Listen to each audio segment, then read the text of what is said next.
Panengahing Pandhawa Raden Arjuna Kakang Mas Janaka wonten mriki. Iya Setyaki. Wis penake aku tak ngaso. Ayo wedi nek konangan. Mboten niku wau Bagong. Caidan. Aku Bagong, ngapa? Ayo. Takon ngapa kowe? Oh, Bagong. Heeh, dasar para nyata. Pangkatmu apa? Lho, RT. Ngerti kok gleleng ora. Weh, gawe KTP ora ana tanda tangane RT apa dadi? Aja sok nyepelekke terus. Sapa kowe? Sumbang Surajeksa. Sumbang Surajeksa ora nyumbang ora apa-apa. Sing mburi dhewe sapa? Petruk, kakangne Bagong. Anake Semar nomor 2. Oh, lah keterangane pancen Prabu Kendra Suropati nggawa prajurit akeh, Gong. Oh, ora usah wedi lho, tata-tata. Ndara Sencake dibantu. Ora sambok bantu aku ijen ngrampungi Wadyabala saka pagralun kelakon. Ora sandadak mbok bantu. Ya saora-orane kula niku jejer putra bumi Karang Kadempel. Kula dilairake enten bumi Karang Kadempel. Nek nganti bumi wutah getih kula dienggo jak-jakan menungsa kaya ngene nek kula ora tampil wirang bebarang ya, Tru. Ya saora-orane mateni prajurit sing elek-elek. Aja sing ngene-ngene iki ketok iki kokoh bako iki sedaya iki, Tru. Dhewe golek sing elek-elekan wae. Sing elek-elekan sing kira-kira ringkih gecek dase. Ha iya. Pokoke ning melu perang sing penting ra ketok ngono. Wis kono do lunga wae aja dugem remeng. Menungso iki tak sampurnake Bagong. Sampur. Lho. Napa niku Bathara kok? Ora. Kok sampurna? Sampurnake terus tak patenane. Lah, ngono. Lho. Kowe ngrasani arep nyirnake karo aku. Ora usah kokan gunung tanpa guna. Kowe tekan kene dikongkon Ratu Gusti Mungkinen gawe geger Karang Kadempel.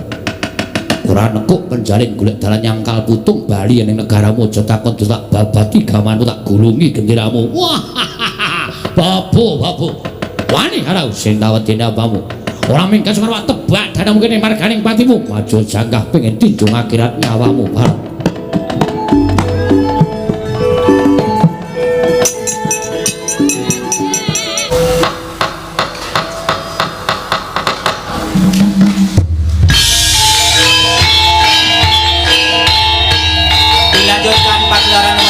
Semalam suntuk oleh Ki Dalang Sena Nugroho. Selamat menyaksikan.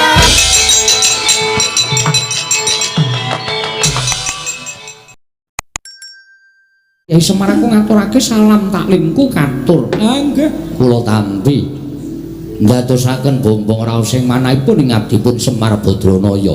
Sinuwun Mandura kula ngaturaken bekti kula kunjung ngiden jagat wasisaning Bathara Wayapura jagat Padhik Indra Jaladewaku. Yo Kakang Semar wis tak tampa gawe bombong penggaling sun ora liwat salam lak niku katur ngersaning Kakang Nayantaka. Nggih kula pundi nggo jimat paripe dayanana ing kasantosan dipun sekecaken anggenipun sami lenggah. Kula nuwun sewu jaragan namung derajatipun padukuhan mesti kemawon benten kalian wonten Praja Ndarawati menapa dene Praja Mandura. Sak wontenipun nggih Ndara. Iya Kakang Semar. Malah katon kepenak nggonku sowan ngersani Kakang Nayantaka. Ya Semar. Kaya surah kurang prayoga prataning Baladewa ana ing padukan Karang Kadempel dina samengko iki. Kakang Nayantaka. Nun sewu Koko Prabu. Sarawuh paduka Kanjeng Koko Prabu kula ngaturaken pasegan panakrami kunjuk sandhawuh padha paduka Kanjeng Koko Prabu Ndarawati Koko Prabu Sri Bathara Kresna. Yayi sampun kula tampi karya bombong raos sing manahipun ing Raka Ndarawati asung paseganipun paduka Yayi Prabu namung sok wangsulipun kula kepareng ngaturaken pudhi astawanipun ing Raka kunjuk ngersa paduka Yayi Prabu kadang kula ing Amarta. Kula pundi Cundaka Panglingga Murda amawahono kabagyaning gesang kula mboten langkung kaskecakno anggen jengandika lenggah Koko Prabu Ndarawati kawula nggih sampun mboten kirang prayogi wiswanipun ing Raka Ndarawati Koko Prabu Mandura kula ngaturaken karaharjan tedhak paduka Kanjeng Koko Prabu Mandura. Yayi tansah pinaringaning kawidadan liring sambi kula sawanipun ing Raka ing Mandura Durga mendhak kala sirna. Namung pareng kula ngaturaken salam taklimipun ing Raka kunjuk ngersa paduka Yayi Prabu kadang kula. Yayi Prabu Darma Kusuma. Kula cancang pucaking weni dumawaing wijang urung meketing werdaya saestu andadosaken cahya nur cahya daging ngerah kayuwanen. Mboten langkung kasekecakno anggenjengan dika lenggah Koko Prabu. Inggih Yayi. Sampun boten kirang prayogi piswanipun ing Raka ing Mandura. Wah.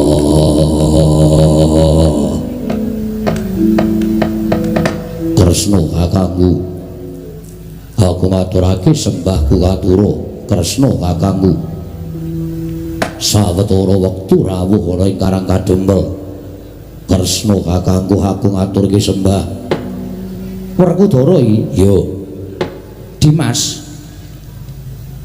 Aja lara pangrasaning Siadi, lamun Siadi ngaturke sembah kelawan pun Kakang sing gedhe pangapuramu sembahmu ora tak tampa. Sembahku ora mbok tampa. Dimas Werkudara iya. Dasarmu apa? Apa pancen Werkudara duwe kelumputan? Apa pancen Werkudara duwe salah tumraping Ratu Ndarawati? Aja kaduk ati kajron penampa Yayi. Siadi ora darbe luput tumrapun Kakang, nanging wong sak jagat iki wis padha prisa, ora ana ingkang kuwat nampa sembahing Dimas Werkudara kejaba mung Sang Ruci Bathara. Ya kuwi dewaning Dimas Werkudara. Aja ta jamak lumrahing titah swantah. Nadyan dewa wae ora ana ingkang wani nampa sembahing Werkudara. Lah kok dina iki kadingaren temen. Sira Yayi Werkudara ngaturake sembah kalawan pun Kakang. Mengko gek-gek sakwisipun Kakang nampa sembahing Werkudara, ana apa-apa ingkang tumanduk kelawan pun Kakang. Lak malah mbilaeni. Mula aja nganti ana apa-apa ing tumanduk kelawan pun Kakang, mula sembahing Werkudara ora tak tampa ya mung genepi marang darmaning wong tuwa kelawan bocah nom. Pangestuning pun Kakang tampanana Werkudara ora sudi. Ora sudi nampa sembah pangestuning Kresna. Kowe ora gelem nampa sembahe bocah nom, tangeh lamun pangestune wong tuwa dayanana karo uripe Werkudara. Mula yen kowe ora nampa sembahe Werkudara, aja mangestuni karo Werkudara. Oh ngono, ya jeneng adil. Kowe wis ora gelem nampa sembahe Werkudara, aja mbok salahke yen aku ora nampa pangestuning Kresna. Ya wis. Ora ketang rada sesak penggaling pun Kakang, ora ketang rada tidha-tidha penggaling pun Kakang. Sembahe Werkudara tak tampa, pangestuning pun Kakang tampanana. Wenehna kono kapan-kapan tak jupuke. Kok sik to? Pangestu kok kapan-kapan dijupuk ki piye? Pangestu ora bosok, pangestu ora bakal mampu. Tresna nampa sembahe Werkudara kanthi tidha-tidha penggalihmu. Mula pangestumu tak tampani ya apik, ora ya ora apa-apa. Wis ora dadi berdondi. Wis tampanan sembahe Werkudara kanthi lega-legawaning ati. Dadak kok percik kok iki apa Kresna? Koko Prabu? Nggih. Nyatanipun mekaten ingkang sampun kabiyawa nuntun jagat bilih sembahipun Werkudara menika awrat. Abata kaya ngapa sing jeneng Taruna nyembah kalawan werda wis sak trepe. Kuwi jeneng ngenggoni tata krama lan ngenggoni kanggo. Ngaten ya. Wis tampanen. Inggih. Werkudara? Nggih. Sembahmu tak tampa lahir batin pangestuning pun Kakang tampanana tak tampa lahir batin wis rampung. Lah iya bule kakangku aku ngaturake sembahku katur bule kakangku aku ngaturke sembahku katur. Koko Prabu? Nggih. Panjenengan menika ngemutaken ingkang rayi kok panjenengan malah sajaipun damel perkawis gawe perkara apa? Werkudara ngaturaken sembah kok panjenengan mboten nampi pancen tak jarak. Lho, dipun jarak dos pundi? Lho, kowe ngerti dhewe to? Jenenge Baladewa ki pirang-pirang? Baladewa, Kusumawaning Pinta, Wasi Jaladara, Anampa Krasana kuwi jenengku kabeh. Mongko sing jeneng Bule iki sirikaning pun Kakang. Lah kok disebut sak gon-gon? Mbok yo ngaturke sembah, Baladewa kakangku aku ngaturke sembah. Ngono wae apik kok. Bula bule. Monggo kene iki dipresani piye akeh. Do ngerti yen to ciri gething Baladewa ki bule. Werkudara? Nggih. Kowe iki pancen jarak kok. Jarak piye? Bule iki rak sirikaning Koko Prabu to. Mbok yo aja disebut. Koko Prabu Baladewa kula ngaturaken sembah. utawa Koko Prabu Kakrasana kula ngaturaken sembah kuwi ra apik lah kok bule. Bule iki sirikaning Koko Prabu. Aja tok sebut sak nggon-nggon. Yen si Adi muni bule ngono kuwi, tegese si Adi iki pirang-pirangke Koko Prabu. Wong sing jeneng bule kuwi sirikaning Koko Prabu Baladewa. Aja pisan-pisan kowe muni bule, njaluk tulung balenono ping 1000 kas. Kene leren ora kuno bule. Baladewa, piye? Yen kowe ora sagu diundang bule, aja gugat karo Werkudara lan aja nglumputke karo aku. Ning nglumputno karo sing gawe jagat, nglumputno karo sing tumitah sarta sing nitahake kowe kena ngapa kowe digawe bule. Ngertiya, wong urip ning alam padang kuwi bungah susah bejo cilaka, sugih miskin kudu ditampa kanthi ikhlas. Wujude apa wae kudu ngaturake syukur marang ngersaning Gusti. Mergo wis diparingi urip, kowe diparingi urip wujude bule kok kowe ora trima. Yen ngono kowe ora percaya karo panguwasaning Gusti, kowe ora duweni rasa percaya karo panguwasaning Gusti ngakarya jagat, wis malah mejang. Ya wis tak tampa sembahmu pangestunipun Kakang Tampanana. Yo ndak gegem dadekake jimat prayogakno nggon lenggah bule kakangku. Kuwi lha baleni meneh. Ya wis ora kurang kepenak Werkudara. Koko Prabu sembah bekti kula kunjuk. Arjuna tak tampa. Koko Prabu Mandura sembah bekti kula kunjuk. Ya Janaka tak tampa. Nuwun sewu Ndara. Kaget manah kula. Para Pandhawa sampun sawetawis lenggah wonten ing Karang Kadempel. Teka Ndara sinuwun Dwarawati kaliyan sinuwun Mandura sumusul wonten ing Karang Kadempel. Menawi dipun keparengaken kawedharing kathah dumunten kababarna wigatosipun menapa ning menawi wadi tumraping para sentana utawi kawula Karang Kadempel monggo Den kula kanthi manjing saklebeting bali wisma pepanggihan catur nitra kalawan ingkang abdipun Semar. Kakang Semar kula wonten dawuh ana pitakon tumraping Nata Ndarawati ingkang sekawit panjenengan ingsun prapta ning negara Ngamarta. Nanging jebul Ngamarta tinemune suwung ingkang padha lenggah amung peranganing Punggawa lan Nayaka ing padha jejaga negara Ngamarta. Tumuli nalika semana aku antuk pelaporaning sawijining Nayaka yen to para Pandhawa mapan ana ing Karang Kadempel. Marata coba aja Kakang Semar ingkang nanjihake kelawan sowaning Nata Ndarawati nanging Nata Ndarawati ingkang nyuwun dawuh Kyai Nayantaka. Apa to sababe? Dene para Pandhawa sawetara mapan ning Karang Kadempel. Kakang Semar, aku nyadong dawuh timbalaning Kakang Nayantaka. Sabtu hari ingkang kepengker ndara-ndara kula Pandhawa rawuh enten Karang Kadempel. Sareng sami kula tanjihaken apa to sababe? Upami mbetahaken Semar rak sak boten-botenipun paring dawuh. Semar niku ming batur kula sago ditimbali aja kok ing Wancirina nadyan Wanciratri kula sagah. Nalika semanten ndara-ndara kula sampun rawuh enten Karang Kadempel. Sinuwun Puntadewa ingkang paring dawuh. Dawuhipun sinuwun Puntadewa bilih wiwit Pandhawa kelampahan lan pikantuk kanugrahan wujudipun negari Ngendraprasta. Nalika wana Marta sampun kababat sarta bangsaning Jim sampun sami teluk tumuli negari kababar kasat netra dados negarining titah sewantah ingkang nampi triman ndara-ndara kula Pandhawa. Iya.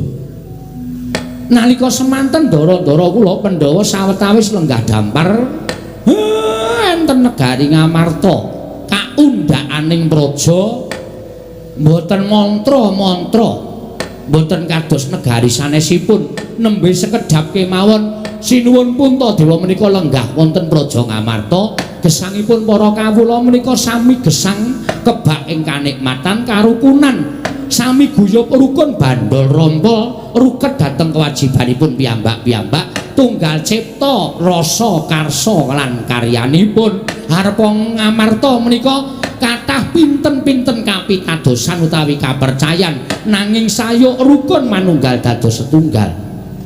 Iya bener Kyai Semar.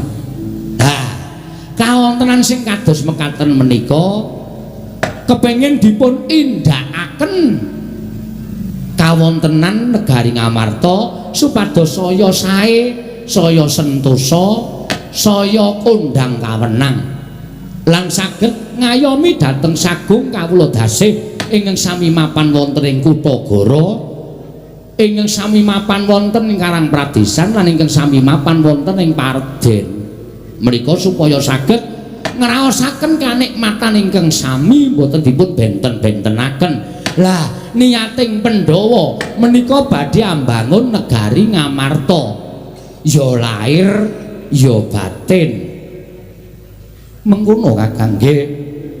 Nuwun sewu lho Ndara sampun ngantos gerah penggalihe kula wis matur lah kok sami rawuh teng Karangkadempel mongko nuwun sewu sing dadi pengayomaning Pandhawa menika sinuwun Ndarawati Semar ya dadi pamomong ning pengayom kalih pamomong niku tumrap Semar meh padha nek diucapake ning beda kewajibane. Iya pengayome sampeyan pamomonging Pandhawa kula sampeyan rawuh mriki kok ora nganti pengayom Mbah mengke nek wonten mboten trimane si pengayom niku rak kriwikan dadi grojogan geguyon dadi tangisan. Ning Ndara-ndara kula Pandhawa paring dawuh mekaten, apa to sababe kok rawuh teng Karangkadempel mergi kawiwitan bangun niku mboten kok perkara duweni bobrana picis sing akeh, duweni dhuwit sing pirang-pirang, wekasan bangun ing babakan lair lan batining kawula niku diwiwiti saka akeh ing brana picis mboten.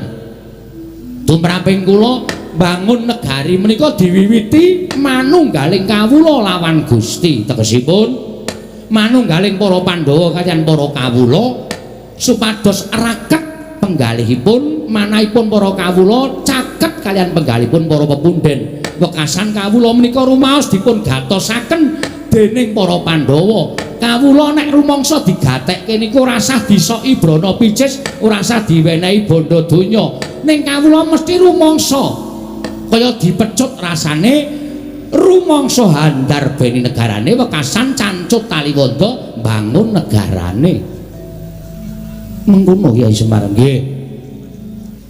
Mula sampeyan rawuh enten mriki niki nek pancen sampeyan ajeng nesu ampun dukani Pandhawa ning mang dukani Semar merga napa sing dipetung kalih para Pandhawa niku pancen bener wiwitan bangun niku ora kok saka Kutagara ning yen bisa saka desa ya Karangkadempel niki sing ajeng diwiwiti bangun negara Ngamarta mangke nek mriki pun kawiwitan saking mriki tumular tekan Kutagara wekasan pembangunan menika saged rancak niring Sambikala jagat Dewa Bathara. Yayi kula wonten timbalan ngadhawuh Koko Prabu nuwun sewu mboten ateges kula badhe nglepataken dhateng Paduka Kyai Prabu dene Paduka mboten anjawil dhateng Raka ing Ndarawati. Namung sareng kula midhangetaken sabdane mboten badhe kantun nedhi ambebantu dhateng bot repotipun kadang kula para Pandhawa. Nggih. Kyai Prabu Semantara ingkang Raka ing mandura sareng kula midhanget sabdanipun Kyai Nayantaka. Malah sak mangke gumregah manahipun ing Raka ing mandura nedhi ambebantu dhateng bot repotipun para Pandhawa. Mboten namung babakan perkara Prabeya nanging menapa kemawon ingkang dipun betahaken menawi ingkang Raka saged ngaturaken kula sagah minangkani. Koko Prabu ngaturaken panuwun ingkang tanpa pepindhan dene Paduka tansah gatosaken dhateng para Pandhawa. Koko Prabu menika sampun dados kewajibanipun Raka ing Mandura. Nadyan kula menika awis-awis sowan dhateng negari Ngamarta nanging pangraos kula kaliyan para Pandhawa menika bebasan boten saged genggang sarikma. Inggih Koko Prabu matur sembah sewu nuwun ingkang tanpa pepindhan malah sak mangke gandeng Koko Prabu Ndarawati miwah Koko Prabu Mandura sampun keparang rawuh wonten ing Karangkadempel Kakang Semar wonten dawuh kaya-kaya wis komplit sarta wis mathuk sarta gathuk pemangging para Pandhawa kelawan Koko Prabu Ndarawati mung ngenteni sabdaning Kyai Nayantaka mungguh bakal kepiye nggone miwiti Pandhawa nggone bakal mbangun negara Ngamarta Kyai Semar. Mangke riyen Den ampun kesusu kudu dipetung nganggo nalar sing ganep digelar lan digulung aja nganti tuna ing tembe mburine. Iya Kyai Semar. Mergi sabdanipun para sepuh sampun sami nyebataken Pangendikanipun para pinter, pangendikanipun para ulah agama sampun paring dawuh. Sek sapa wonge kepengin gayuh kanugrahan, sinten tiyangipun ingkang badhe kedunungan kanikmatan kanthi anggayuh alampah prihatin lan tapa brata kados Pandhawa menika badhe ambabar utawi ambangun negari Ngamarta kanthi alampah prihatin wonten ing Karang Kadempel. Menika mangke menawi badhe kasembadan penjangkanipun tertentu sareng kaliyan pacobanipun. Lah sak mangke ngaten ki mawon. Bab perkara bangun menika dipun penggalih wingking ingkang langkung prayogi tata-tata babagan pacobanipun. Mergi kanugrahan kaliyan pacoban menika adaanipun sok teka bebarengan. Yen ora iso kena pacoban ora bakal entuk kanugrahan. Ning iso ngrampungi pacoban, kanugrahan menika badhe sumandhing Ndara. Dereng ngantos paripurna Embal Wacana. Ki Lurah Semar Badranaya ambabar. Tinampi nggenata Indrawati miwah nata ing Amarta Prabu Darma Kusuma. Miwah sangganing para Pandhawa jangkep ing sami mapan wonten ing Karang Kadempel.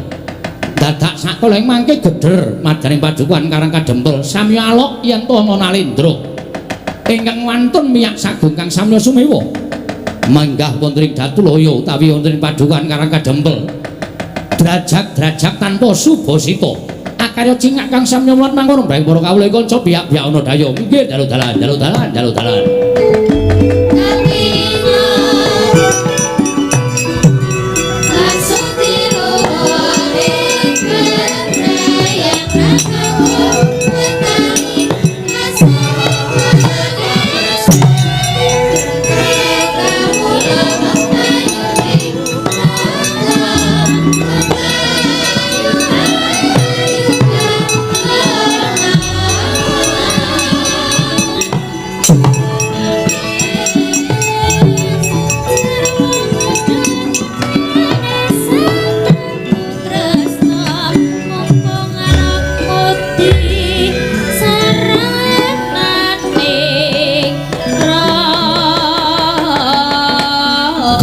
sadulita mel ora kanthi kanyono-nyono. Lah kok iki eneng priyagung.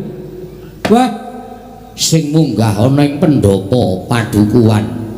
Mongko miyak saking kawulaku sing padha seba ning padukuhan. Nala gareng dalem, Pak. Apa iki kancamu dolan apa piye? Oh, aku kok koncone dolan kok ratu sandangane sugih kaya ngono kuwi.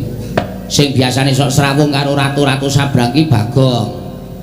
Takonono Bagong kuwi. Bagong kowe iki kancamu apa dudu to, Le? Lho.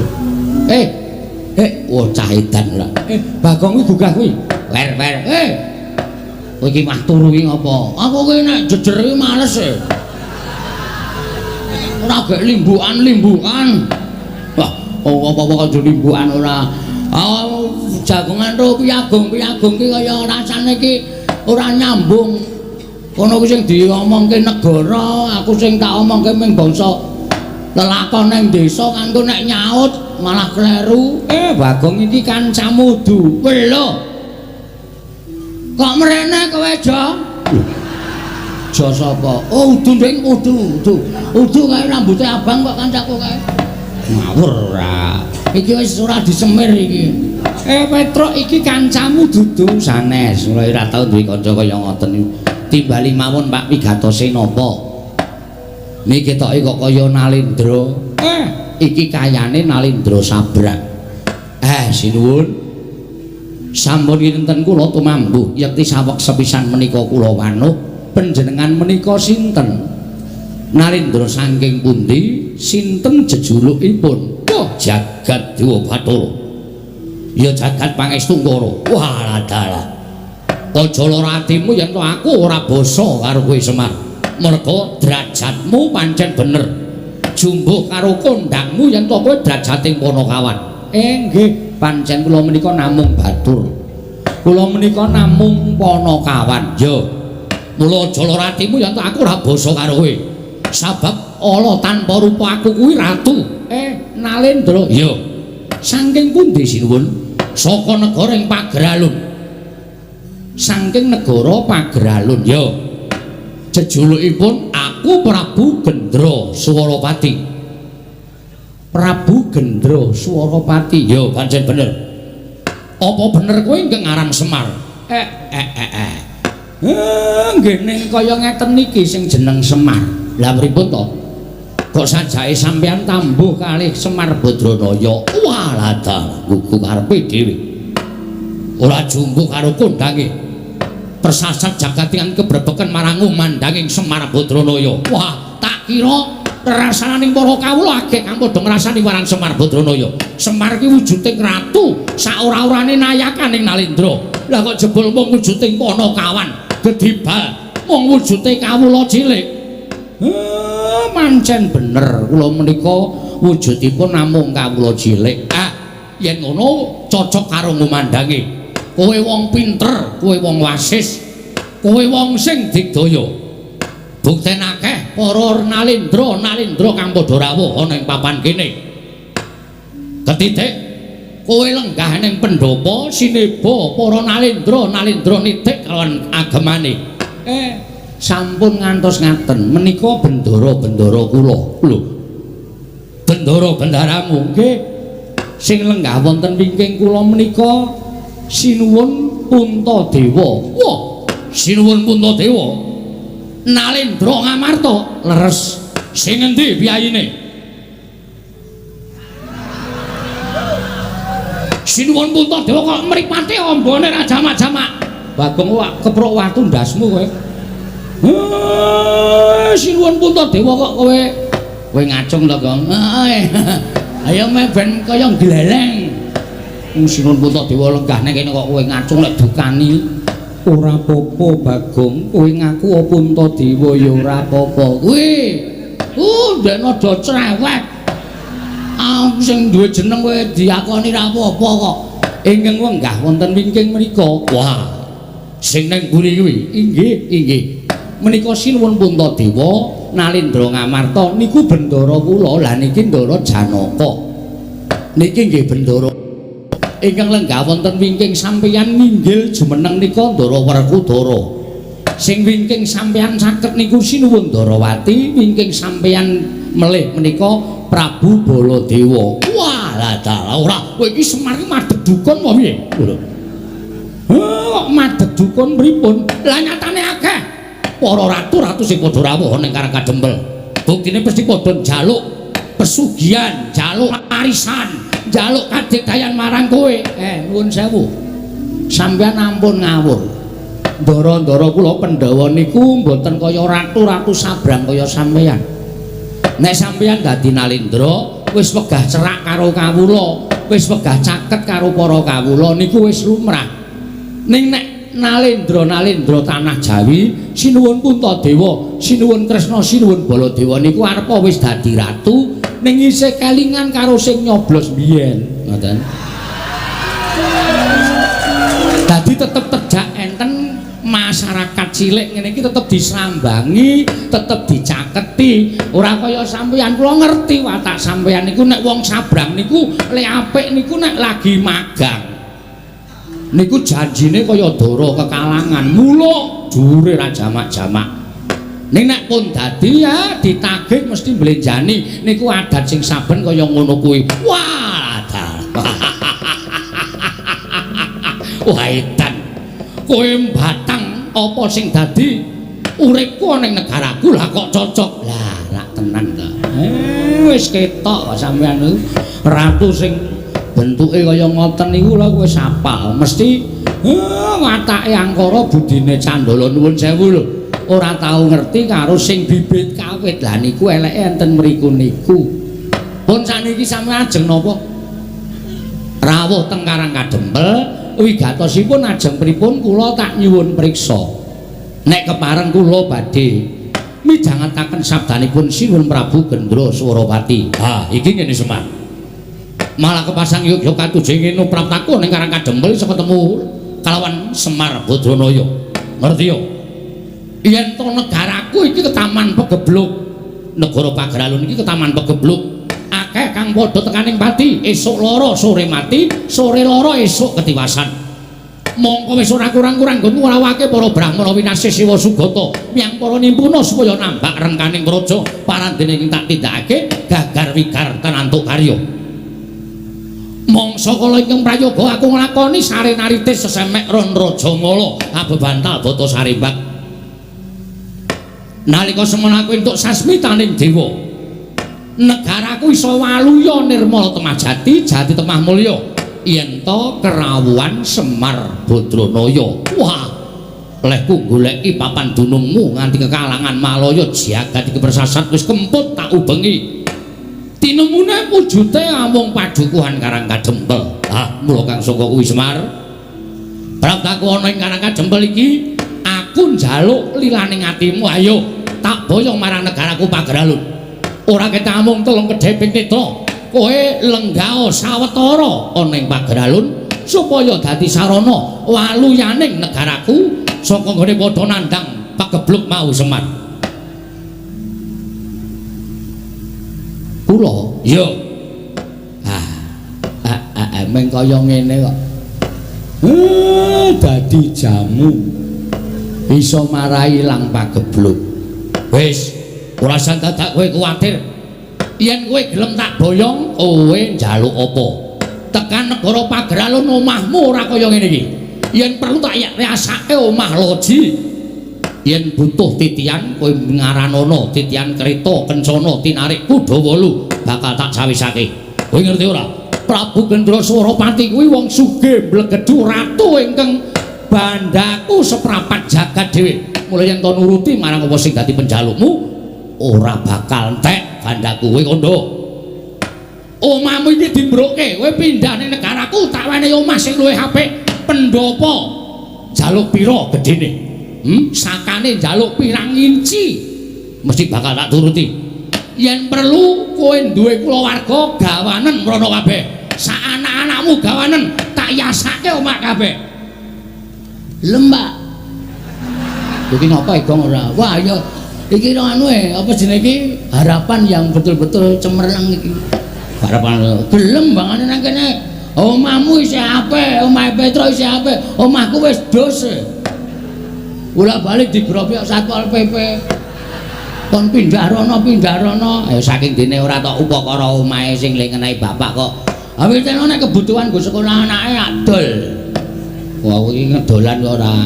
Wis kono. Anakmu pira? Tak yasake. Yen kowe butuh ijol dhuwit, kowe njaluk ijol dhuwit pira? Yen upama anakmu ora tok gawa marang negaraku, anak-anakmu lan bojomu ning kene kok ninggali dhuwit, kowe matura pirang triliun tak bayar kenceng. Waton kowe gelem tak boyong. Yen kowe njaluk ijol apa wae mesti bakal tak pinanggani. Kowe njaluk ijol apa wae mesti bakal tak turuti waton kowe gelem tak boyong. Ning yen kowe ora gelem tak boyong marang negara ing Pageralun, mongko kawulaku saya suwe saya bakal entek mergo padha tekaning pati ke Taman Pagebluk. Tinimbangane aku dadi ratu mongko bakal didunke dening kawulaku sinenggo aku ratu sing ora iso dadi pengayomaning para kawula. Luwih becik bakal tak entengake patiku ana ing Karang Kadempel. Tak entengake patiku ana ing Karang Kadempel. Kowe tak ruda paripeksa. Kowe tak jiat. Kowe tak beksa tak boyong marang negara ing Pageralun. Sapa sing ngepalangi karepe Prabu Gendra Swaropati rawe rantas malang bakal tak putung. Ayo mengkari kowe matur gelem apa ora Semar? Ora gelem aja kelakon dosa. Bumi angus Karang Kadempel.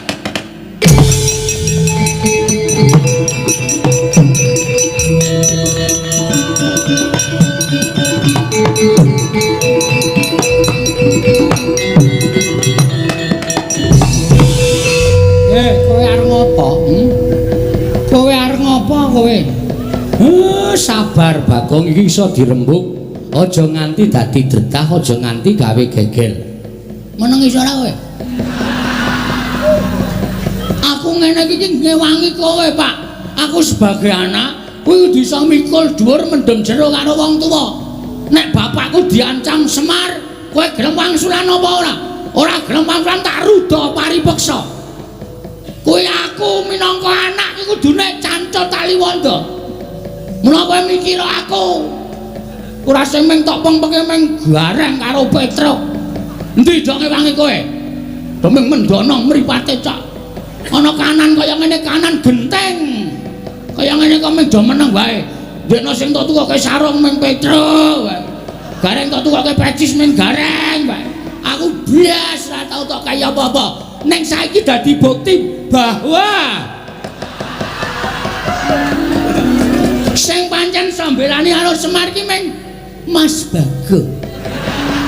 Kowe meneng aku ora iso meneng.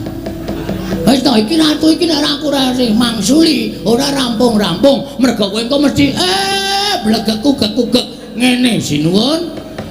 Sing ngono dibuang sing becik digoleki. Oh, dudu watakku.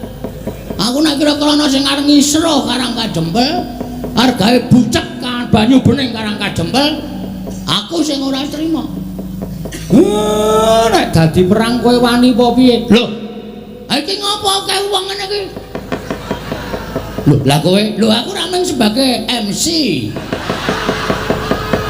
Nek dadi geger kan ini orang-orang ini. Dapurmu genti. Mbok kurang ajar kowe. Ngono kuwi sing aku sok ora seneng. Meneng aku tak omong-omongan marang omong-omongan karo kowe. Iki kok karo omongan karo ratu iki raine biru iki lho. Wis. Nuwun sewu Prabu. Sinten sampean wau? Gendroso. Lho iki sapa iki matane gedene ra jamak-jamak. Matamu kowe. Lho, urung-urung wis ngoneke matane. Lah kok yang ngoneke aku matamu? Aku seneng Bagong ngono kuwi. Aku seneng tegese Bagong kuwi gatekake karo Karang Kajempel. Ngopo ki ya ngapa kowe iki? Loh, malah aku barang diseseni. Meneng ah. Ora ana sing ngodo cuma kejaba aku. Kok ora bumriya sampun to. Kendel mawon Bagong niku nek ngonteni kaya wong kang slupan. Kaya wis dinengke wae. Iki sapa? Anak ragile Semar. Lho, anak ragile Semar. Heeh. Sapa jenengmu? Bagong. Kowe tak jak sisan ning negaraku tak iyasake loji. Serius? Oh, cah edan ora. Ketoke nesu kok barang diumuki omah kok serius. Aku ki ora blereng karo bondo donya, Aku arep kaya ngene iki, uripku kuwi miskin. Ngono. Nek aku kere. Dadi nek ning tak imingi-imingi bondo donya iki nggo ngopo? Wong urip ki ora kudu ngawula bondo donya. Wong urip ora kudu ngawula derajat pangkat. Sok neng kono iki ora ditakokke derajatmu apa, pangkatmu apa, bandamu pira, sing ditakokke kelakuan sing apik. Jangan tepuk tangan. Apa gunanya tepuk tangan tanpa saweran? Oh, pancen setan lan kok. Berarti kowe bapakne setan. Hus. Ayo sus. Saiki ngene Mas. Sing jeneng hukume adile wong nyilih kuwi disilihi. Upama ora disilihi ya wis ora usah dadak meksa. Hukume wong takon diwangsuli. Wis ngono kuwi. Urip ning alam donya ki mung rong perkara. Takon diwangsuli, nyilih disilihi, padhang peteng, mlebu metu, mati urip. Ngono. Dadi nek sampean ngongasake ning sampean sugih, aku wong sugih. Aku wong duwe. Ngelingono Mas, di atas langit masih ada langit.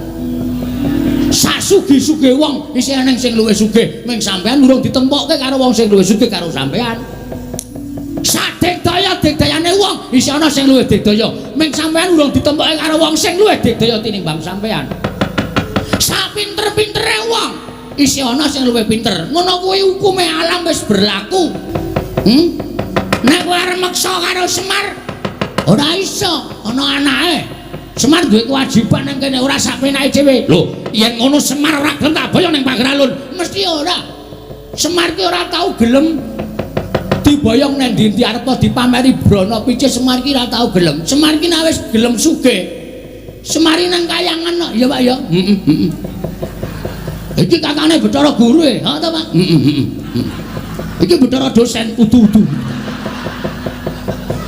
Kowe udu dosen ora, ajare kakane Bathara Guru. Bathara Guru kae adikku, kae Manikmaya, aku Ismaya. Kae adikku, kakangku meneh Pak Dimutaga kae Tejamaya. Wah, asem e. Berarti dewa tenan kowe, Pak. Iya.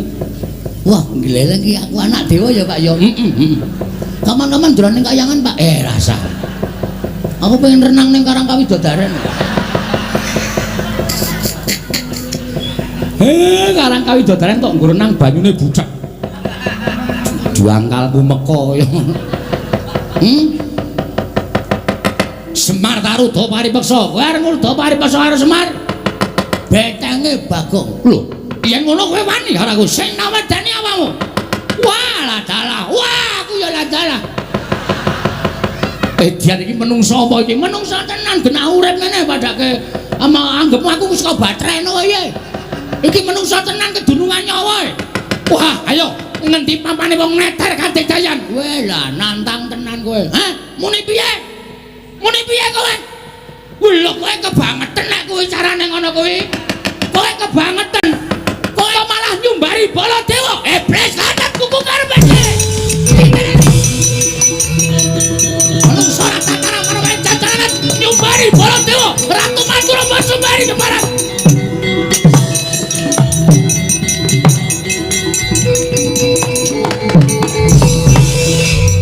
Kok Prabu menika kok muring-muring apa?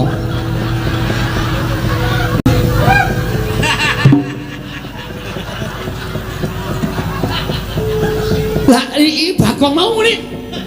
Bagong seru banget muni. Muni piye kowe? Kowe tak tantang kok malah nyumbari Baladewa. Iblis lanat. Lagi maler aku. Krungu disumbari Baladewa ki ratu ora tau mampu penantang kok disumbari karo ratu iblis. Non. Wong mau muni tenan to? Mboten.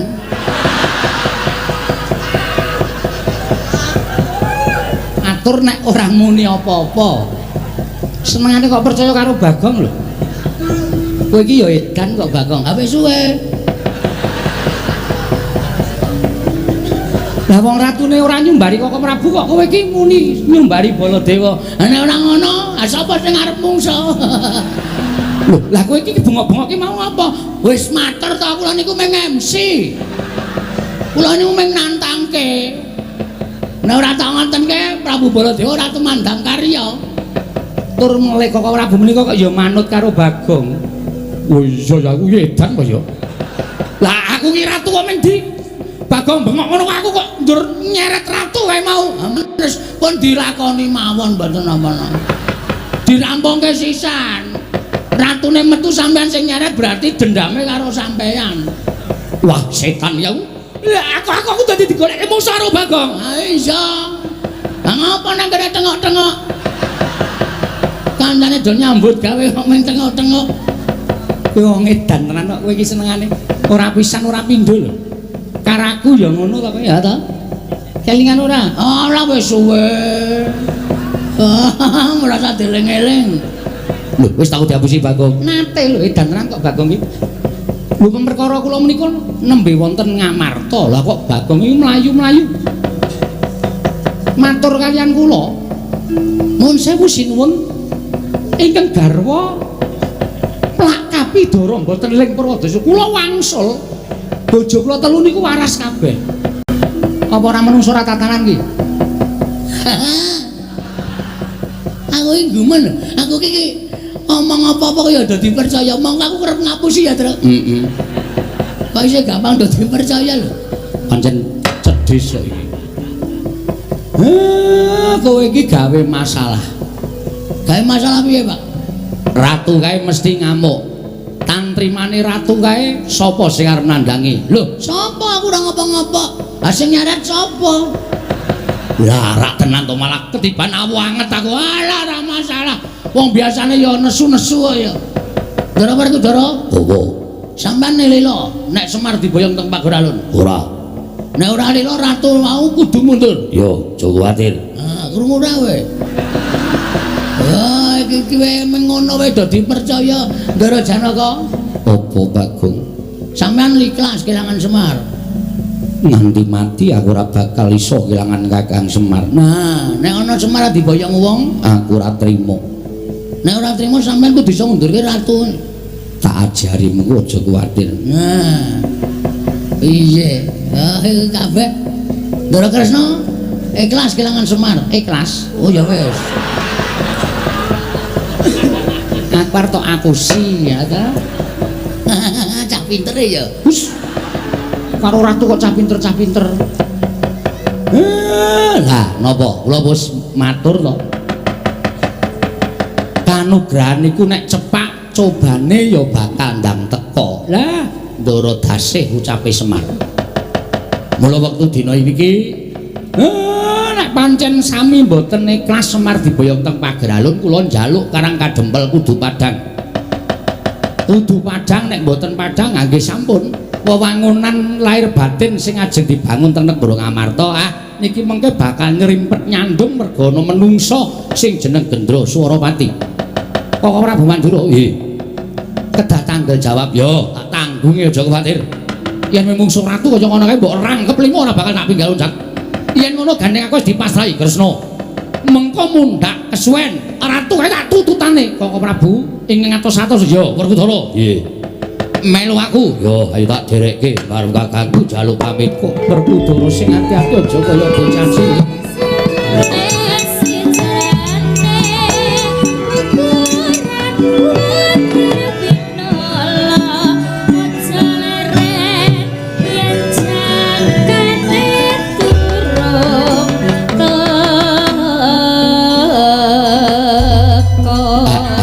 Ora aku iki Bagong kok ning kene iki ngopo to iki? Lukir. Iya Bagong, sampeyan wangun teng mriki niki. Nah, mriki niki. Terus aku nang kene. Kowe ngopo to, Mir? Gus. Arep moncar sithik wae ra entuk. Di Nalindra lho, Gong, ora ning ngarepe Nalindra. Oh iya lali aku. Madirana Pras, nggih. Tepung-tepung kowe lah ketua Dharma Wanita. Kula pasrahaken dhateng Jengandika Ndara. Ya, Semar aja kuwatir mengko aku bakal gawe tentrem. Nitik dhateng pasuryanipun Nalindra menika nuwun sewu lho, Den. Mboten disiki sing kuwasa ning niki ratu sing ora baen-baen. Kakang Semar aja kuwatir mengko aku bakal gawe tentrem Karang Kadempel. Sinuwun Ngamarta kula kanthi manjing sak lebeting wisma. Iya Kakang Semar ayu tak derekake. Petruk nom-noman Karang Kadempel diketapke. Aja banjur meneng wae. Masyarakat nilaraken pendapi Karang Kadempel. Nalika semanten lumampah lon-lonan sareng Ranata Ngamarta. Eling-eling Nalindra ingkang wicaksana lahir trusing batin. Katingal saking Mandrawa gumebyar busananing Sang Nata Prabu Puntadewa.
Nyuwun pamunten Bapak Kerban. Kula mboten saged mboyong dhateng Semar Badranaya. Gandheng blagudung suwaru gembal Sumarante hawela. Gendra Swarawati mboten dawuh. Aja mung tekan semene, Nggih. Aja mung tekan semene. Lho apa to sababe dene kowe matur karo Bapak gurumu Begawan Durna? Kok kowe ora lakon mboyong lawan Semar Badranaya? Nyatanipun nembe kemawon kula matur sanipun Semar. Semar badhe kula boyong api-api negari kula Taman Pegebluk. Nanging jebul pinanggipun wonten negari utawi wonten ing Karang Kadempel. kathah para priyagung ing sami jajar lenggah ngadhep ngersanipun Kyai Nayantaka. Lho, yen ngono Pandhawa mapan ning Karang Kadempel kasinggihan mekaten. Oh, yen ngono pasang Yogya kados ngene. Yen perlu ora ming Semar Badrana sing bakal mbok boyong, mbok aturake marang aku lan bakal tak aturake marang Pandya Betari Durga. Nanging klebu Pandhawa 5 cacahe. Pandhawa 5 cacahe ya kuwi Puntadewa, Werkudara, Janaka, Nukulasdewa. Rangketen bantaran tangan krincungan sikile. Bakal tak aturake marang Pandya Betari Durga. Ternyatane Pandhawa kuwi bocah Sukerta. Pandhawa kuwi wong Sukerta, wajib dadi panganing para berkasaan, wajib dadi panganing wadyabalaning Betari Durga. Mekaten peneban. Yen kowe ora iso mboyong Semar, ora iso mboyong para Pandhawa, oh ya wis. Ora apa-apa ning kabeh ngelmu sing tak takokke karo Begawan Dana, ora bakal tak paringake. Jer Basuki mawa beya Gendra Surapati. Mekaten peneban. Ya pancen syarat-syaratane pancen kudu kaya mangkono, kowe ngerti dhewe ta? Aku sowan ngesaning Pandya Betari Durga ingkang wigati njaluk daya timbul kekuatan tumraping para Sata Kurawa, tumraping anak Prabu Duryudana. Nanging Sang Pandya Betari Durga paring dawuh karo Begawan Durna waton iso gawe ijol. Ya kuwi wujuding bangkening Pandhawa, luwih-luwih bangkening Semar Badranaya bakal pinaringan pengayoman Kurawa dening Pandya Betari Durga. Wekasan besuke upama tumapak perang gedhe Bratayuda bakal kelakon penjanganing anak Prabu Duryudana iso ngisas kalawan para Pandhawa. Mekaten penemban. Menawi ngaten kula nyuwun tambahing pangestu. Mboten kitang sekedhik kula mbeta wadyabala saking negaring Pageralun. Badhe kula ketapaken supados damel geger Karang Kadempel. Nah, ngono kuwi lho, gawe geger. Ora ming ora iso mboyong Semar kok terus matur ora iso mboyong Semar Badranaya. Oh, jenenge kuwi jenenge ora budidaya. Wong kuwi diwenangake budidaya. Iki penemban. Wis kana mangkat to.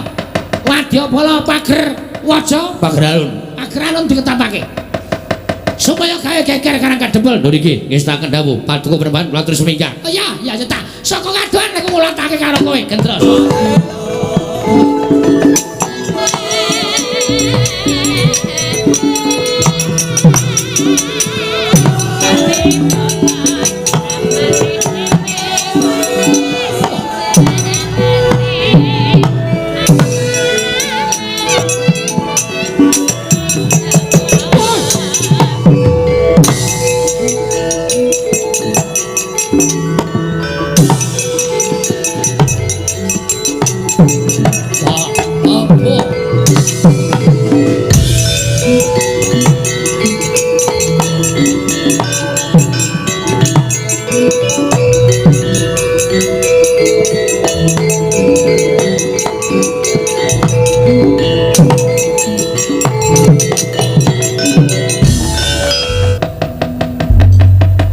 Laladan Karang Kadempel ana satriya kanthet ngeyayat bringose nguler geni tumpangke kuping kiwa tengen mandeng karo aku tanpa dep. Sapa kowe?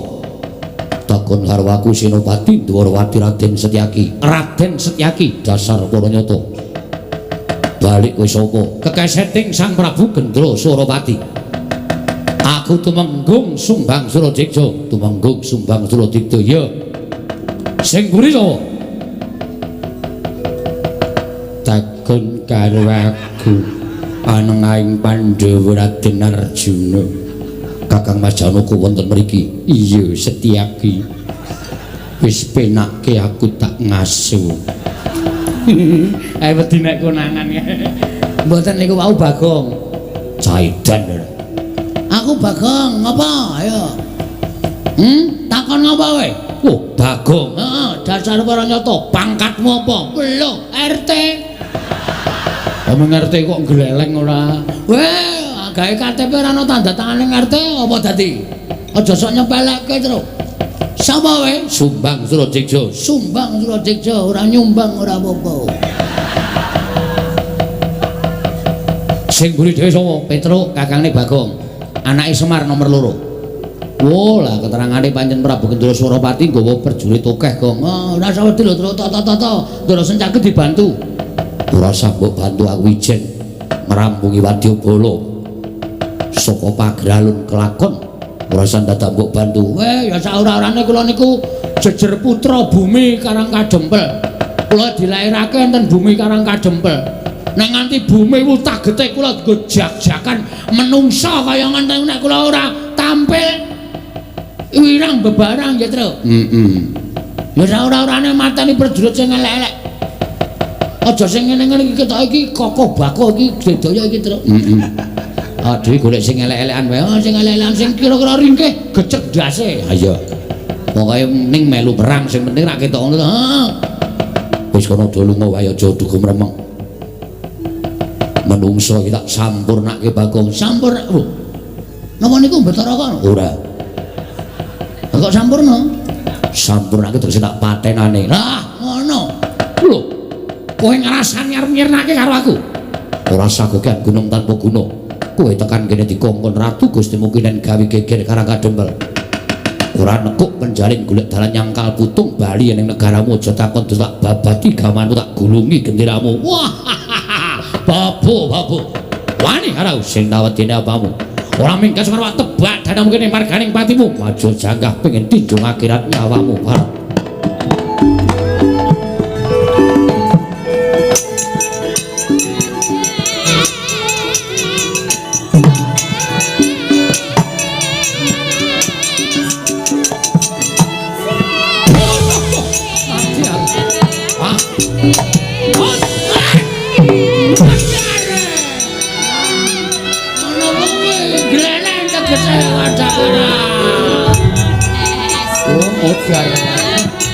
Mumet saja. Ayo.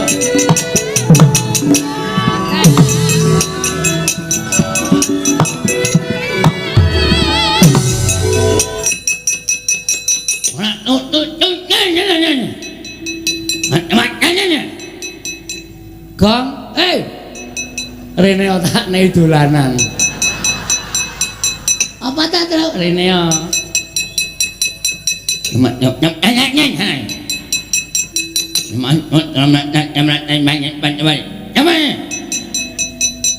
Iya.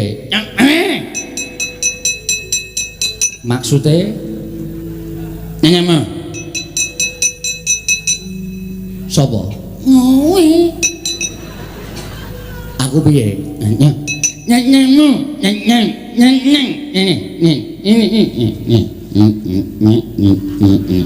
Kowe ditulis neng lemah. Jenengmu, jeneng. Mau jeneng. Petro. Petro. Petro. Nyemanya nyanyi nih. Nyemanya omong apa tadi? Aku yo radong, aku jane asine radong. Ngapa kowe? Nyemanya nih, wes kemamah dasmu. Kok kudu radong bareng kok. Mana aku yo waton ngomong kok. Ini namanya ini. Apa ya wacane, Tru? Aku ya ora iso maca. Jenengmu sop sing mburi jenenge sapa? Sing mburi. Aku Bagong. Nah. Anake nyemani. Anake nyemani. Kemari piye? Anake nyemani. Anake Semare. Nyemar. Nah, rasa dinai Semar. Heeh, anake Semar. Nomor 2, nyomet nyomet. Ini namanya. Nomor 4. Telu. Nama telu. Nah, ada apa kowe? Kowe ngomong kamu ra cetong apa e? Wo, bolongane irung keciliken, Tru. Kowe sapa? Nah, anakku. Lumenggung. Ani rek mah. Hah? Lumenggung ani rek mah. Sapa itu? Tulis. Nih, nyematnya.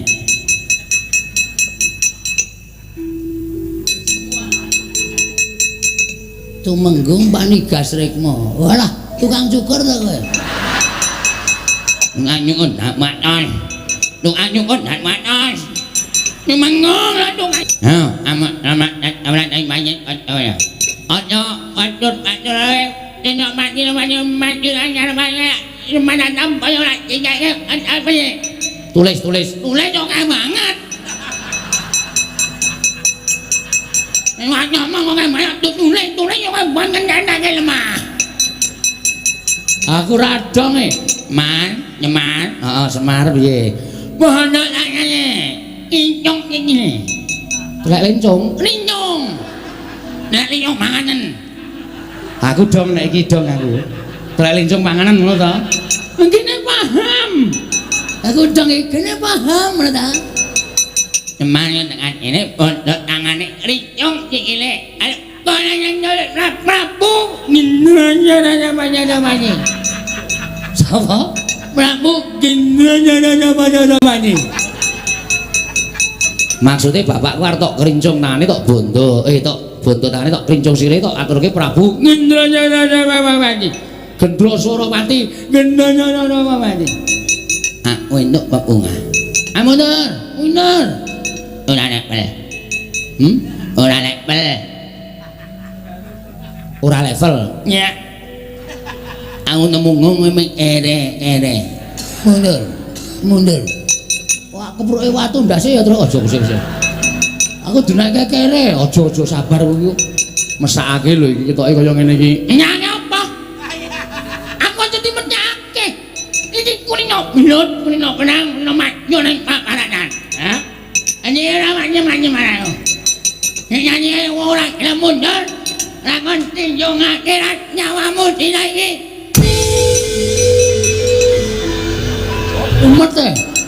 Mumet ngopo? Mumet krungokke suarane iki. Mana. Buan modar mbok man. Heeh. Sarike apik itu. Heeh. Ajuke ya. Aja ngene wong mati iki medeni. Ora wedi ro demit. Oh ya wis. Lurek. Prada Mas atu menggong. Ha iya. Copote wis. Lumayan iki. Ha. Iki dosa lho kok ngono kuwi njupuki sandangane wong sing mati. Ah ora urusan. Mungsuh ya wis.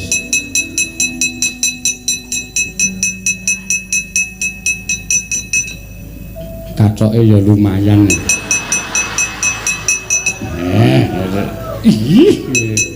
Waduh gede banget. Disekeng. Ben cara kuno disekeng.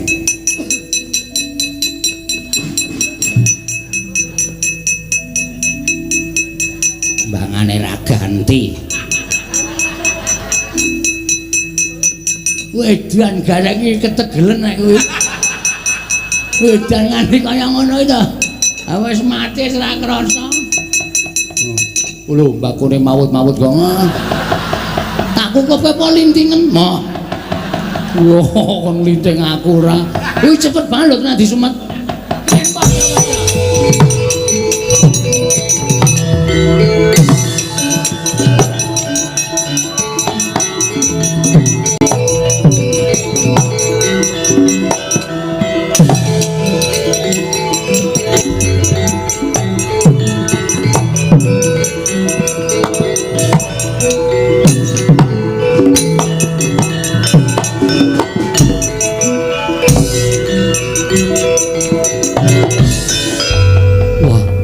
Kula Mbah.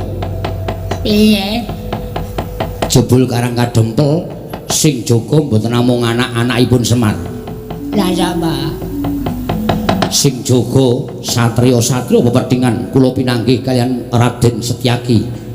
Setyaki iki Senopati Ndarawati, apa Prabu Kresna lenggah nang kono, Pak? Kula piyambak mboten mangertos. Ning nek nang Setyaki iki mesti nang Prabu Kresna. Wis positif kuwi. Nggih. Kowe gelut? Nggih. Kula nyaut tumbak. Kula jajahi tumbak mboten kenging, dheke nyaut godhok, tumbak disendal munggah, godhok tibake teng sirah kula. Sumrepet mboten weruh dalan, pindha ninggen cengel nganti jengklit tuthuk dada kula. Bres. Kula teng mriko suwe ra iso ambegan. Mundur. Nggih. Dudu tandingmu Setyaki. Wah. Kae Senopati Digdaya pengpengan ora ana wong sabrang sing iso menang karo Setyaki. Setyaki iki mbiyen jaman semono iki jaman aku ijek enom iki gayenge nek ming gelut karo aku. Setyaki niku. Tak omongi. Wah. Pejah kula Mbah. Rekyana Pati Kunjara Yaksa. Inggih. Dos pundi? Pinanggi kalian satya gagah gedhe. Dhuwur naminipun Werkudara. Kawon to panjenengan? Inggih. Mundur. Panjenengan badhe majeng. Pun ta, mundur. Inggih. Panjenengan sampun sepuh lho, Mbah. Ampun so nyawang tuane sing baku semangate. Oh inggih. Nek mboten kula sing ndongani Karang Kajempel ora bakal sungsang bawana parik. Inggih, Mbah.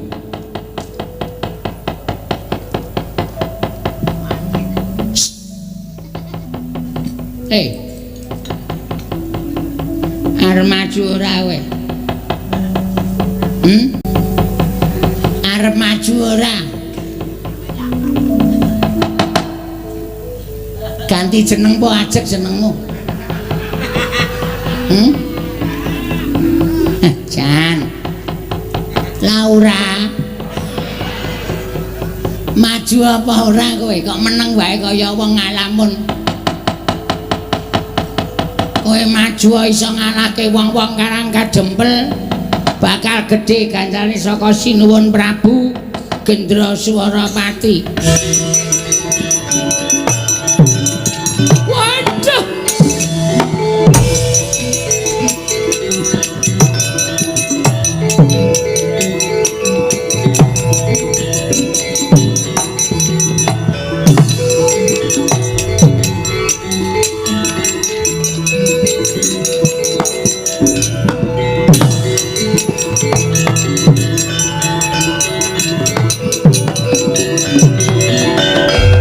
Petruk mlayu-mlayu ngowo. Ngadrak ketiwasan. Sinuwun. Lepatipun ing abdi nyuwun Tadawatana. Ya, ene ngowo. Aturkan ketiwasan. Nek wonten lepatipun anggen kula bojo atur kula nyuwun pangapunten. Kowe iki tak takoni malah nangis piye? Mergo ati kula mboten kuat, Dara. Kula ora kuat nyumurupi kahanan sing dumadi. Kahanan apa? Prabu Gendra Swaropati majeng wonten ing pabaratan Dara Janaka sing methuke. Ya, Janaka sing methuke. Nggih. Ingkang sekawit Prabu Gendra Swaropati diajar kali Dara Janaka. Nek Prabu Gendra Swaropati. Ora wae lek kajane. Apa? Apa? Prabu Gendra Swaropati ngetokke painah. Lho. Painah piye? Anu panah. Mulut sak obor pucuke dilepaske Dara Janaka kena duk nglumpruk. Terus diboyong karo prajurit pagrelun.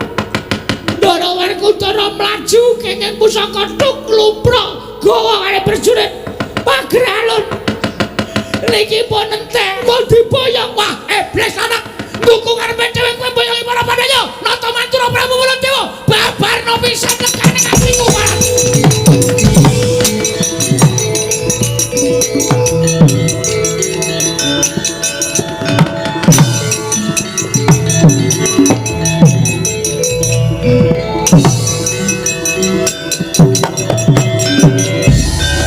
Tebat kekilat kesit pindha Radit. Lambahing jembaring Yai Candra Wirayah. Nalika semanten mandi guneming Prabu Gendra Swaropati.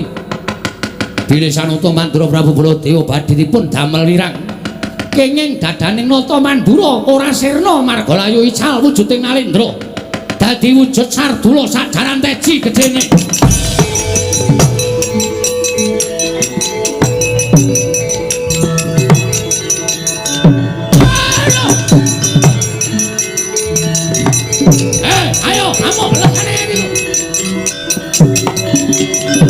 Bawana iblis anak. Wah, nibake daya kekuatan kowe nibake Sembaring. Wong cilik keteh wedi mati. Ayo, tandingana Baladewa legane atiku.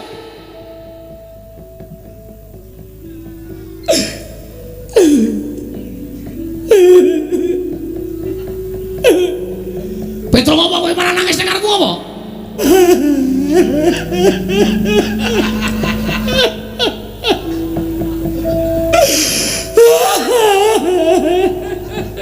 Sapa sing mati truk ndasmu? Nangis kaya kepacan kowe. Ana bracan. Sapa ya, Tru? Kowe kok kowe takkan jadi wong mesti kaget. Petro kowe iki minggir aku tak maju perang. Mangke riyen. Sampeyan durung krasa. Kowe nggo pengilon ora le? Nggo apa? Ongotan. Kowe wong lanang kok ya nggo pengilon barang. Nggo macak e. Ana apa Petro? Niki nun sewu lho. Manyawang pasuryan sampeyan.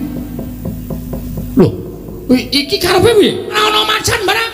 Niki mboten macan sinten-sinten. Nek sampeyan ndara wah mati aku Petro. Aduh, mati aku.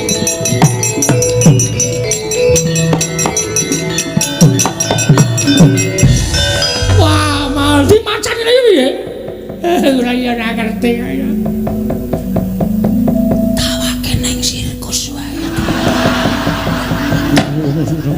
Payu larang lho kowe.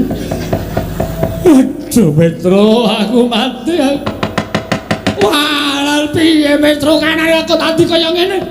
Aku malah diwirang-wirangke pon. Nggo kula jareke matur bapak mawon. Matur karo bapak pripun kanane kaya ngene. Semar aku tulung ana Semar mati. Maro.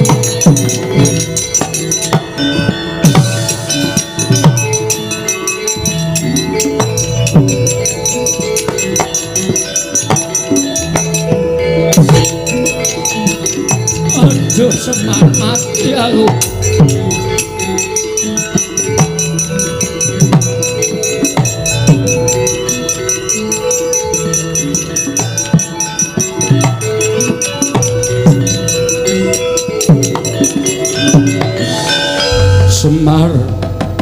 Semar aku mati aku. Kowe ora ngerti karo aku Semar. Empun ngerti. Mboten sah dikandhani kula wis weruh kahanane. Aku wujud macan Semar. Nggih, kula pun ngerti niku merga daya kekuatane pusakane Gendra Swaropati. Pancen darbe niat mboten ajeng gawe patine sampeyan sedane Ndara Baladewa ning niate pancen mengajeng mirang-mirangke sampeyan. Lho lha kok dadi aku kena panah. Mongko aku ora krasa kena panah kok. Petro sing ngandani nek aku dadi macan. Pancen kudu ngoten. Lah aku kudu piye Semar? Supaya iso pulih kaya wingi ngene. Pandhawa kepikut kali Gendra Swaropati. Iya. Ha. Nek sampean kepengin dadi Baladewa melih utuh kaya wingi uni manggoleki Gendra Swaropati nika ling ngunjara Pandhawa teng pundi? Nek iso sampean ngluwari Pandhawa, sampean bakal bali kaya wujud wingi uni. Ning nek ra iso, nggih pun selaminipun kaya ngeten niku. Wah, dalah, mati aku. Wis ora apa-apa didol wae. Kowe ora kena kok kowe piye? Nelisip kok le ngendang. Aku senengane kok mesake lho kok iki Ndara Baladewa lho. Sampeyan mang budidaya. Nek sampeyan gelem budidaya mestine bakal ketemu. Terus anane mang goleki nek aku mlebu nang Karang Pradisan mesti aku dicekel karo wong Karang Pradisan. Yen aku mlebu ngalas mengko mesti aku digawe lara karo buron wana utawa satu kewan alas galak. Men ditutke wana kawan. Wah. Ya ora ngono kuwi, Mar. Aku biasane ngetutke satriya iki mung ngetutke biawak kaya ngene. Macan kok biawak, macan. Bagong gelem ora ngetutke aku. Ora gelem ngetut aku, kletak ndasmu pecah kowe. Oh nggih. Waduh galak banget iki, Tru. Nek ora ditutke iso nglecak tenan iki. Ning ora anu lho, ora aleman lho. Ya ora. Mangke nek teng wana nek ketemu macan wedok ora dibledhe, Gus. Aku anggapke macan apa? Sapa ngerti nek nafsu kebinatangane ketok ya. Ya ora mungkin iki kedadian saka ratu kok ya. Engko kula dereke goleki ndara-ndara Pandhawa. Lah kowe piye, Pak? Kowe wis rasah ngurusi karo aku. Utawa aku mbangane kowe. Ngerti aku mbangane kowe. Wis kono do mangkat. Daramu golek ono. Sing tak gumuni iki Sinuwun Ndarawati. Lah kok malah kaya ilang. Ora ketok ki janjane menyang endi. Aku yo mbuh mau goleki kok yo ora ono ya, Pak. Ben panjenengan iki pancen wong pinter, panjenengan iki wong sing waskita, mbok menawa wis ngerti marang lelakon iki. Oh nggih. Petruk nala gareng dijak Bagong macan iki turna. Nggih, Pak, ngestakaken dawuh. Aja pati-pati mandeg do ngentut ki nek durung ketemu karo Pakun jarane Ndara Punta, Ndara Werkudara, Ndara Janaka. Nggih, siap Pak, ngestakaken dawuh. Ya Can yo. Lho. Aku ki Baladewa, aning macane. Ora sudi kon basa. Ora gelem rara tak ngoko ya mangkat dhewe kon. Wah, gebuki wong desa ya, Tru. Ya Can yo. Ya wis ora apa-apa. Nek aku dadi Baladewa basa meneh. Oh, siap. Nek iso wujud macane niki ya biasa wae. Ya wis sakarepmu. Petruk melu aku. Nggih, kula derekke. Gareng nanti mengke nak tekan riki pun kula derekke ning ora usah liwat ngarepan. Metu mburi niki mau kok ndak ketemu karo Prabu Gendra Suropati. Yo. Aku njaluk pamit Semar. Ngati-ati muga-muga pikantuk kepadang Ndara Baladewa.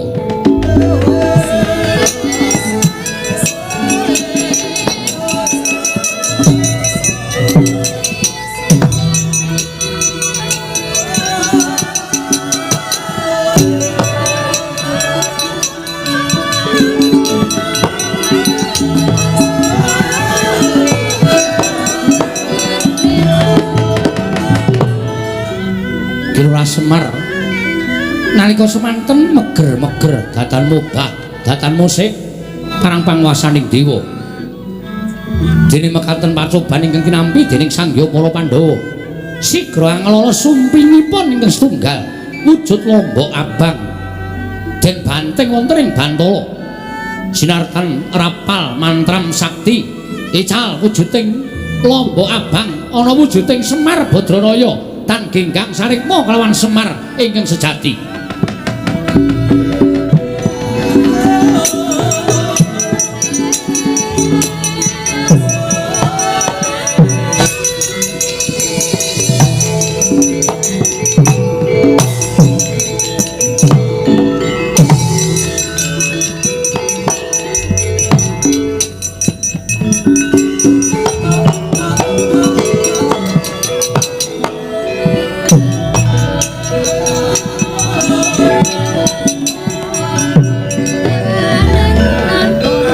Kedadian saka lombok abang Semar sing tak puja kowe aja kuwatir lan sasah wedi kowe neng kene wae engko nek ana Nalendra sing tekan kene apa sing didhawuhke kowe manut kowe sendika ya wis ngono wae tak tinggal neng kene aku tak sowan Sang Asih Prana.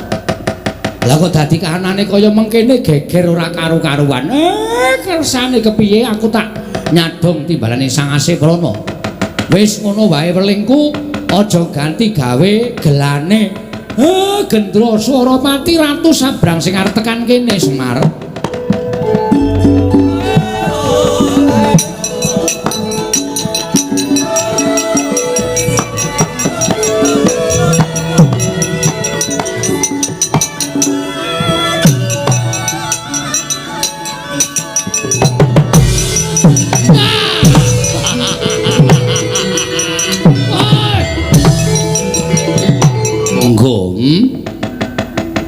Wiranganing para Nalendra, para satring padha ngayomi karo kowe kabeh wis padha kalah karo aku Semar. Kowe aja kumbi, kowe aja selak. Dina iki tak boyong marang negaraku. Dadi srana waliyaning negaraku. Kowe kudu gelem tak boyong Semar Badranaya.